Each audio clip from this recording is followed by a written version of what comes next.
Баршаңызға сәлем. Ыстықтан қорғанудың бір тәсілі үйге, кеңсеге, көлікке салқындатқыш орнату. Алайда кондиционердің кесірінен суық тиіп, ауырып қалатын жағдай жиі кездеседі. Бұл кондиционердің зиянынан емес, оны дұрыс қолдана білмеуден. Кондиционерді қолданғанда мына ережелерді есте сақтаған жөн. Медицина мамандарының айтуынша, адам ағзасы ауа температурасының күрт өзгеруіне бейімделіп үлгермейді. Суық тию, жөтел сияқты аурулар жазда сол себепті жиілеп кетеді. Ғимарат ішіндегі және сырттағы ауа температурасы көп дегенде 8-10 градус айырма жасау керек. Бұдан көп ауытқу болған жағдайда иммунитет әлсіреп, пневмония сияқты түрлі қауіпті аурудың туындауына себеп болады.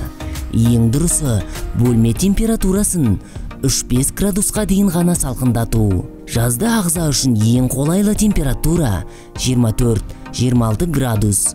Бұл көрсеткіш адамның жас ерекшелігіне қатысты өзгеруі мүмкін. Алайда жазда қанша ыстық болса да ауа температурасын 20 градустан төмендетпеген абзал. Қосулы тұрған кондиционерден 3 метр алыс отыру керек. Дәл осындай қашықтықта ауа температурасы неғұрлым төмен және ауа ағындарының алмасуы жоғары болады. Салқын ауа ағыны тура адамға бағытталмай, төбе мен қабырғаның бойымен қозғалуы керек. Ыстықтап келгенде, жылдам салқындау үшін кондиционердің түбіне отырған адамды суық ұстап, бұлшықеттері тартылып қалуы мүмкін. Салқын бөлмеден бірден ыстыққа шыққанда зиян. Кондиционер бөлмедегі ауа ылғалдылығын азайтады деген рас. Күні бойы кондиционер қосылып тұратын ғимараттағы адамдар тері, көздің шырышты қабығы, тыныс жолдары ауруларынан зардап шегеді. Көз және мұрынның қабыршақтануы, терлеу, тамақ ауруы мен құрғақ жөтелде ауа ылғалдылығының төмендігінен пайда болады. Мұндай жағымсыз әсерлерді болдырмау үшін арнайы ауа ылғалдатқыш орнатып, аквариум, бөлме су бұрқағы сияқты ашық су бар орта қалыптастыру керек. Кондиционер жұмыс істейтін жерге дымқыл мата іліп қоюға да болады. Бөлме ыстық болса, ұйықтай алмаймын деп, түнімен кондиционер қосып қоюға болмайды. Себебі, ұйқы кезінде адамның дене температурасы айтарлықтай төмендейді.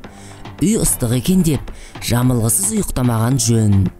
Кейбір кондиционерлерде түнгі режим функциясы бар. Ұйықтар алдында міндетті түрде осы функцияны іске қосу керек. Аталған режим салқын ауа ағынын төбе арқылы бағыттауға, ауа температурасын бөлме ішіне қарай реттеуге көмектеседі. Кондиционердің пайда болуымен бірге, оның зиянды бактерия тарататыны туралы ақпараттар жылдам тарады. Алғашқы кондиционерлерді медицина орталықтарында қолданғандықтан, ол іштегі ауа мен сырттағы ауаны алмастыратын болған. Осының кесірінен кондиционер түрлі вирусты тасымалдаушы ретінде танымал болды.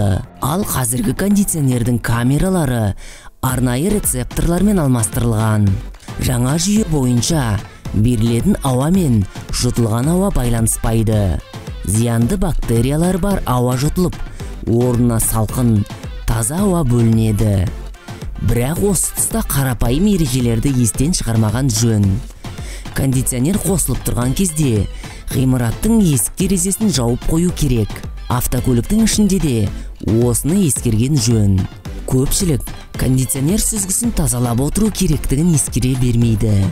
Егер оны дер кезінде тазартпасаңыз, расымен зиянды бактериялар бөлінуі мүмкін. Күні бойы кондиционер қосып қоймай, күніне 3-4 рет есік терезені ашып, бөлменің ауасын тазартып алған артық етпейді. Бұл бөлмені оттегімен қамтамасыз етуге көмектеседі. Арасында желдеткішті пайдалануға да болады. Ол бөлмені кондиционер сияқты салқындатпағанымен ауа алмасуын қамтамасыз етеді.